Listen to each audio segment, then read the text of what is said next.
अस्सलाम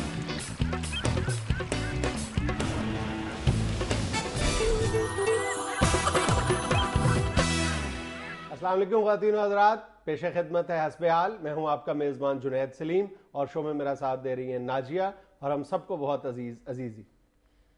आज हस्बे हाल में शामिल है लम्हा फ़िक्रिया, तू मैं खबरों पर तबसरा और खुसूसी इंटरव्यू।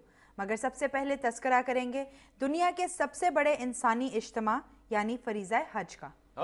कल हज मुबारक है यार। हाय हाय हाय हाय, क्या रूह परवर मंजर होता है। मैं तो हर साल टीवी पे सारा हज देखता हूँ माशाल्लाह। यार क्या देखो, हर मुल्क से कोई सुडानी, कोई मलेशियन, कोई इंडोनेशियन, पता नहीं कहाँ से लोग आए होते हैं और सारे इकट्ठे होके लब्बैक अल्लाहुम्मा लब्बैक कर रहे होते हैं। एक ही लिबास, एक ही आवाज। और अभी देख रहे थे कि इंडिया से 120 साल की खातून इस दफा हज पे आ रही है। क्या जज्बा है मुसलमानों में। हाँ, बड़े बड़े बुजुर्ग और बड़े बड़े बीमार बेचारे भी आए होते हैं, मगर जज्बा ही उनमें इतना होता है। 100 साल का बंदा 20 साल के लड़के की तरह फिर रहा होता है और बीमार बिल्कुल सेहतमंद बन के फिर रहे होते हैं। तुम किसी बीमार से बात करके देख लो हज में, वो कहेगा जी हाँ जी मेरे वो 40 दिन बेहतरीन गुजरे। माशाल्लाह। अपने यहाँ देख लो कि हम कितनी मुशक्कतें उठाकर, अपना पेट काट कर, हम हर साल लाखों हमारे यहाँ इस तरह के लोग हैं जो बेचारे अफोर्ड नहीं कर सकते, लेकिन न जाने किस किस तरह की मुश्किलात और तकलीफें और तरद्दुद करके वो हज के लिए पैसे जमा करते हैं और ये अजीम सादत हासिल करते हैं। कमेटियां डाल के यार बेचारे जेवर बेच के। कई औरतें मैंने देखी है, वो कहती है बेच दो, वरना औरत तो जेवर अपना छोड़ती नहीं है। वो कहती है हज के लिए मैं बेच दूंगी, मुझे हज करा दो। और इसीलिए हर साल तुम कह रहे हो कि टीवी पर बैठ के देखते हैं, एक ही तरह का नजारा होता है ना, वही ना, कोई आपको कोई डिफरेंट सीन्स तो नजर नहीं आ रहे होते ना। और जब वहां पे इंसान ये सुनता है, ये तलबीस सुनता है, ये कलमात सुनता है, लब्बैक अल्लाहुम्मा लब्बैक, लब्बैक ला शरीक लक लब्बैक इन्नल हम्दा, तो इंसान के अंदर एक पूरी एक कुव्वत आ जाती है ये सोच के कि हम किस रसूल के पैरोकार हैं और कितनी बड़ी ताकत है हम। ये जो ये एक कलमा है, मैं ये समझता हूं कि ये हर मुल्क के नेशनल एंथम से बड़ी इसमें विगर है, ताकत है, कुव्वत है। यार वैसे जुनैद कितना को बंदा होता है वहां पे? इस दफा तो 40 लाख मुसलमानों के लिए एहतमाम किया गया है और ये जो कल इज्तिमा हो रहा है ये इस हवाले से मुनफरिद अहमियत का हामिल है कि पहली बार तारीख में मिना, मुजदलफा और अरफात के दरमियान ट्रेन का आगाज किया जा रहा है। अच्छा। कल पहली बार 18 किलोमीटर लंबी ये ट्रेन होगी जो जमीन से 10 फुट ऊंची कंक्रीट के पिलर्स पर चलेगी। यानी वो पटड़ी जो बिछाई गई है वो जमीन पर नहीं है बल्कि जमीन के ऊपर 10 फुट बुलंदी पर होगी और 12 बोगियां इसकी होंगी और 1 घंटे में 70,000 आज़मीन हज इसके जरिए सफर कर सकेंगे। बहुत बड़ी सहूलत है ये सऊदी हुकूमत की तरफ से जो दी गई है। नहीं, सऊदी हुकूमत में सहूलतें तो तड़ातड़ बता रही है। बहुत फयाजी और दरिया दिली का मुजाहरा करती है सऊदी हुकूमत आज़मीन हज को सहूलतें फराहम करने के हवाले से। इस दफा तो ये भी किया जा रहा है कि वाईफाई की इंटरनेट सहूलत दी जा रही है और इस मकसद के लिए 1000 ट्रांसमीटर लगाए गए हैं वहां पर। और यह भी पहली बार किया जा रहा है कि एयर एम्बुलेंस की सहूलत दी गई है। 5 हेलीकॉप्टर हर वक्त उनके ऊपर परवाज करते रहेंगे कि किसी भी इमरजेंसी की सूरत में उनको इमदाद फराहम की जा सके। नहीं तो ये तो तुम फाइनेंशियली बता रहे हो ना कि क्या खिदमत कर दी है सऊदी हुकूमत। अल्लाह लोग वहां पे कॉलेज के लड़के स्टूडेंट्स जो हैं वो सारे छुट्टी करके ट्रैफिक कंट्रोल कर रहे होते हैं। छोटे छोटे लड़के वर्दियां पहन के, वो 40 लाख बंदा एकदम किसी शहर में घुस जाए, 50 लाख बंदा, उसे कंट्रोल करना को आसान काम है। सारा सऊदी अरब लगा होता है खिदमत करने के लिए।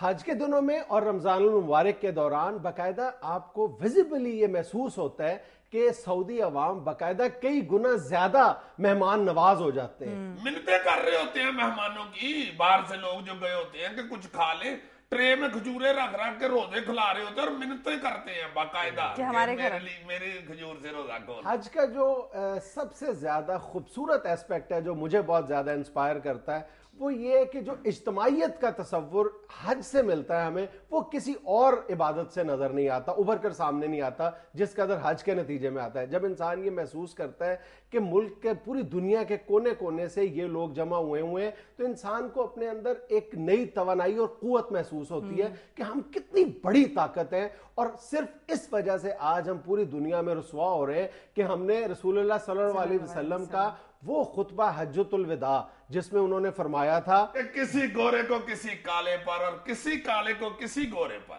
کسی عربی کو کسی اجمی پر اور کسی اجمی کو کسی عربی پر فوقیت حاصل نہیں ماں سوائے تقوی کے۔ ہوئے ہوئے ہوئے، یعنی اس ایک خطبے میں جو معاشرت، معیشت، انصاف، جو کچھ اصول وضع کر انہوں نے فرما دیے تھے، وہ آج بھی اسی لیے کہا جاتا ہے کہ وہ نیو ورلڈ آرڈر تھا جو ہمیشہ نیو رہے گا۔ وہ ورلڈ آرڈر ایسا تھا جو کبھی پرانا نہیں ہو سکتا، اور آج اگر ہم دربدر ہو رہے ہیں تو صرف اس وجہ سے کہ اتنی بڑی قوت ہونے کے باوجود ہم ان بنیادی اصولوں کو بھول گئے۔ لے بھئی پانچ لہد جو رسول پاک صلی اللہ علیہ وآلہ وسلم نے حج کا خطبہ فرمایا تھا نا، اگر آج ہم صرف اسی کو سامنے رکھ کے زندگی گزارنی شروع کر دیں نا تو کوئی شخص مسلمان کی طرف آنکھ اٹھا کے دیکھ ہی نہیں سکتا۔ کوئی شخص بھی اور کوئی قوم بھی کسی مسلمان یا مسلمان قوم کے مقابلے پر کھڑی نہیں رہ سکتی۔ بے شک یہ جو حج کا فریضہ ہے، یہ دیکھ کر انسان کے اندر ایک احساس زور پکڑتا ہے کہ ہم کس امت کے فرد ہیں،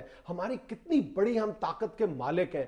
یعنی اس وقت دنیا کی 1.5 ارب آبادی، یعنی ایک اندازے کے مطابق ہر 5واں شخص جو ہے وہ مسلمان ہے، اور 325 کروڑ مربع میل پر محیط ہیں یہ اسلامی ممالک۔ ماشاءاللہ۔ اور تم یہ دیکھو کہ آج جو امریکہ پوری دنیا کا ہیڈ ماسٹر بنا ہوا ہے، اس کے پاس کل جو دنیا میں پیٹرولیم ریسورسز موجود ہیں اس کا 2% شیئر ہے، اور مسلمان ملکوں کے پاس 75.6% منرل ریسورسز، آئل کے منرل ریسورسز موجود ہیں۔ اور اس سے ہٹ کر تم یہ دیکھو کہ 550 بلین بیرل کے جو ذخائر ہیں وہ ڈسکور ہو چکے ہیں، اور انڈسکورڈ جو ہمارے ذخائر ہیں وہ اس سے ہٹ کے ہیں، اور 25 ٹریلین مکعب فٹ ہمارے پاس گیس موجود ہے جو دنیا میں ٹوٹل گیس کے ذخائر کا 49% ہے۔ اور یار یہ تم جو عنایات ہیں اللہ تعالیٰ کی مسلمان پہ، وہ تو تم چھوڑو، میں تو حج دیکھ کے مزہ لے رہا ہوتا ہوں۔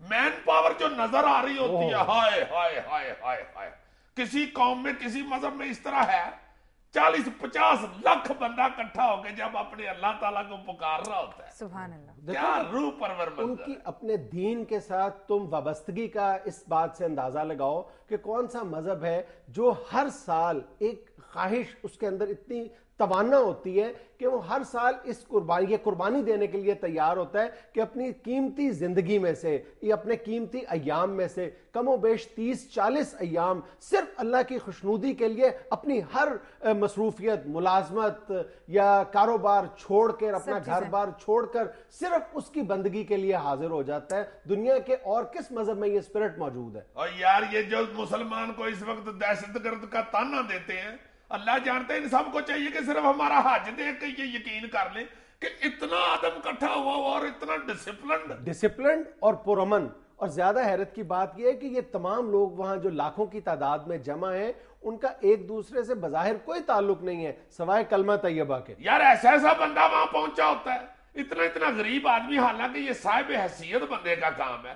مجھے یاد ہے جواد وسیم صاحب جو ہمارے اداکار ہیں، ہر سال وہ دوستوں کو لے کے جاتے ہیں، پورا گروپ بنا کے لے کے جاتے ہیں۔ ایک ان کے محلے میں ایک کرسی والا نائی نہیں ہوتا جس کے پاس ہی کوئی کرسی ہوتی ہے، کل اساسا اس کا، اس کو حاجی صاحب نے، جواد صاحب کہتے ہیں حج کر لے حج کر لے، وہ نمازی آدمی تھا بیچارہ، وہ آگے سے کہتا حاجی صاحب میں کہا میری اتنی حیثیت کہاں، میں حج کہاں کروں گا؟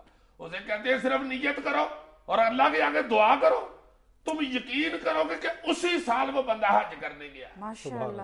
وہ کہتے ہیں کہ 2-3 مہینے کے بعد میرے گھر کا دروازہ کھڑکا، میں باہر گیا تو آگے پیسے لے کے کھڑا، پتہ نہیں اس کو کہاں سے کو پیسے آ گئے، کو کمیٹی اس کے بیٹے نے ڈالی ہوئی تھی، اس نے کہہ دیا لو جی، نیت کا اخلاص، اور ادھے پیسے وہ کہتے ہیں جی ہو گئے ہیں۔